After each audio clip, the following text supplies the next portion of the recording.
Many people come to church and their life become worst because they mix up with wrong congregation. When you come to church, you meet certain kind of people. There are different kind of people. They are the talkers, they are the observers, they are the tempters, they are the offenders. They are in the church with cloud of emotions and intentions. So many are distracted and stripped of a canter.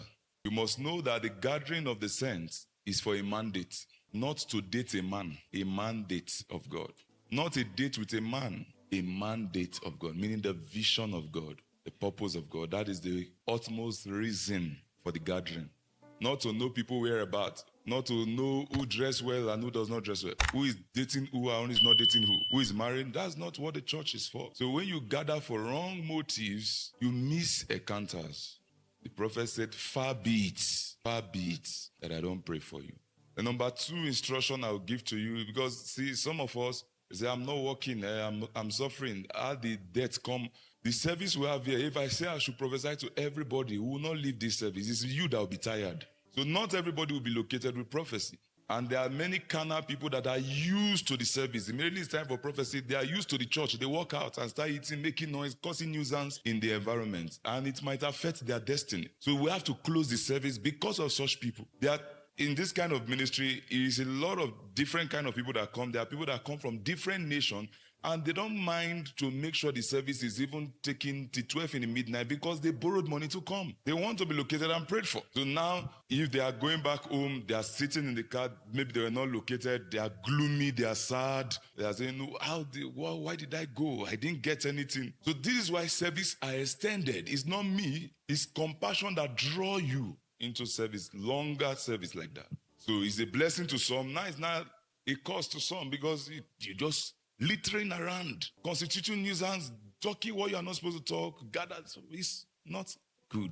In an environment like this, it's a spiritual environment. There are spiritual entities that you don't see. From the moment you enter that gate, in fact, from close to where you are entering the city of Rambeg, just know that you are entering another section. So it is expected you pull off the old man and his deed. There's a wisdom worry thief has. I want you to have that wisdom.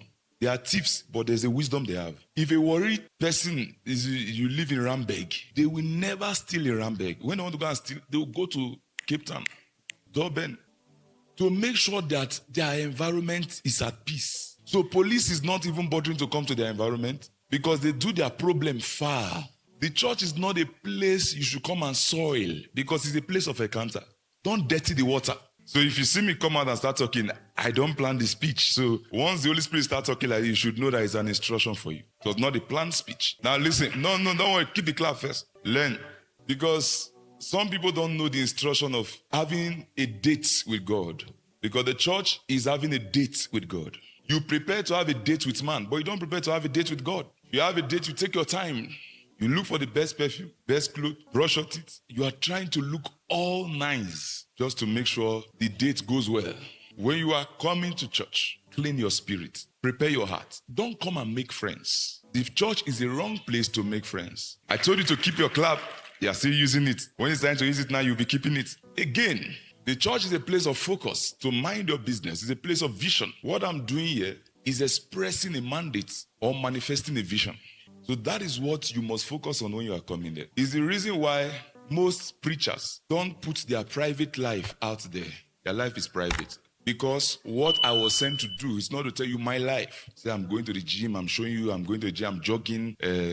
Maybe if I even marry, you will not know. That's it for you. It's my life. It's not your life. I will have integrity before you to make sure my life is clean. That's what I owe you. But telling you this is what I do, no, it's not your business. What you're here to learn is the mandate. Mind your business. Because the reason why you don't get things is when you are busy here and there. Matter. Why are you worried about many things? One thing is needful, and Mary has found it. Sitting at Jesus' feet to learn. I say keep your clap. Don't forget the rules. God was rebuking, in the book of Jeremiah, he was rebuking, I think from verse 23, he was rebuking sheep against sheep. He said some sheep pollute the water. When they finish drinking, they mash the water to be dirty so that other sheep cannot drink. It's what happened in a church. Some say we are old, we are not looking for prophecy. They will not talk to us. Now, they cause nuisance in the environment when others are yearning to hear from God. Do you know what it means for God to speak? God can be talking to somebody here. Meanwhile, it's you that is old that is talking to. You think God will come and meet you one-on-one? What I say to one, I say to all. Ezekiel 34:19. He said, and as for my flock, they eat what you trample with your feet, and they drink what you have fouled with your feet. Because you are used to the place, you bulldozer everybody down. You see new people coming into the church, you catch them as friends, and you are evangelizing evil history to them. They trample the soil, defy the water. Inasmuch as church is a place of spiritual renewing, empowerment, you must be very careful to make sure the water is always clean. Because if anything happens to you outside, you need the church to renew you. So what if you destroy where should renew you? Imagine destroying an hospital or the hospital in the country, saying because you are not sick today. You destroy all the law firm in the nation, saying because you don't have a case today. You destroy all the farm, the food, saying you are not hungry now. So that's why in every season, God pruned the church and he uproots those that are not supposed to be there. Bishop David Ediko said when he started ministry, there was a lady that was always causing problem in the church. And when God was giving him mandate for church growth, he said, tell this lady to leave. So he called her to his office. He said, please, you have to leave. And the husband was a good man. He was a pastor. So the husband was begging. He said, no, God said, this woman should leave. So the man and the wife left. God prunes his church. Don't be among the bad leaf. Keep the water clean. Keep the grass clean. If you don't need it, there are billions of people that their destiny is connected to the mandate. Then everybody must take that calendar that you were given serious. It's spiritual. Nobody have told you that before. To get a calendar, I've never had it before.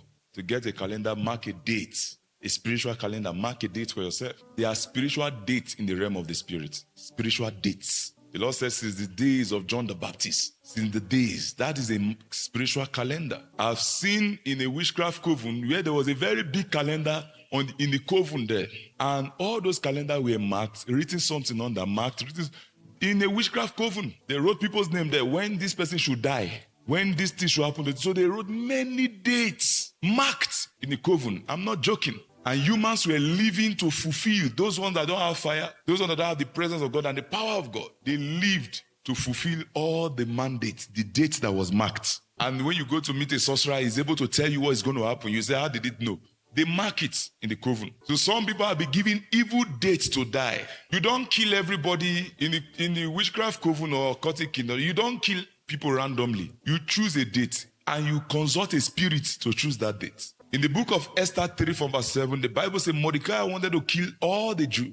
He went to cast a lot to know the exact day that is good to kill them. In the first month, which is the month of Nisan, in the 12th year of King Ahasuerus, they cast Paul. That is Lot. That's what you call bone. The Sangoma, they call it bone. Cowries. They cast Lot before Aman to determine the day and the month until it fell on the 12th month, which is the month of Adar. So the fasting of Esther was to change this date from a day of sadness to the day of joy when she had the date. So even Esther, they call it Purim when Esther changed the date. Purim, meaning the day we were supposed to die, it became a day of joy for us. I'm praying for you. Every evil date they have marked for you, God is turning it to a day of joy.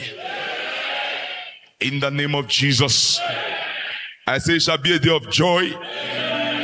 Esther 9:22, as the days on which the Jews had rest from their enemies, it was marked as the day. It starts from verse 20. It said, and Mordecai wrote these things and sent letters to all the Jews, near and far, who were all the province of the king Ahasuerus, to establish among them that they should celebrate yearly the 14th and the 15th day of the month of Adar, as the days on which the Jews have rest from their enemies, as the month which was turned from sorrow to joy for them, and from mourning to holiday, that they should make them days of feasting and joy, of sending presents to one another, and gifts to the poor. So that date was changed. God is changing evil dates for you to be a day of testimony.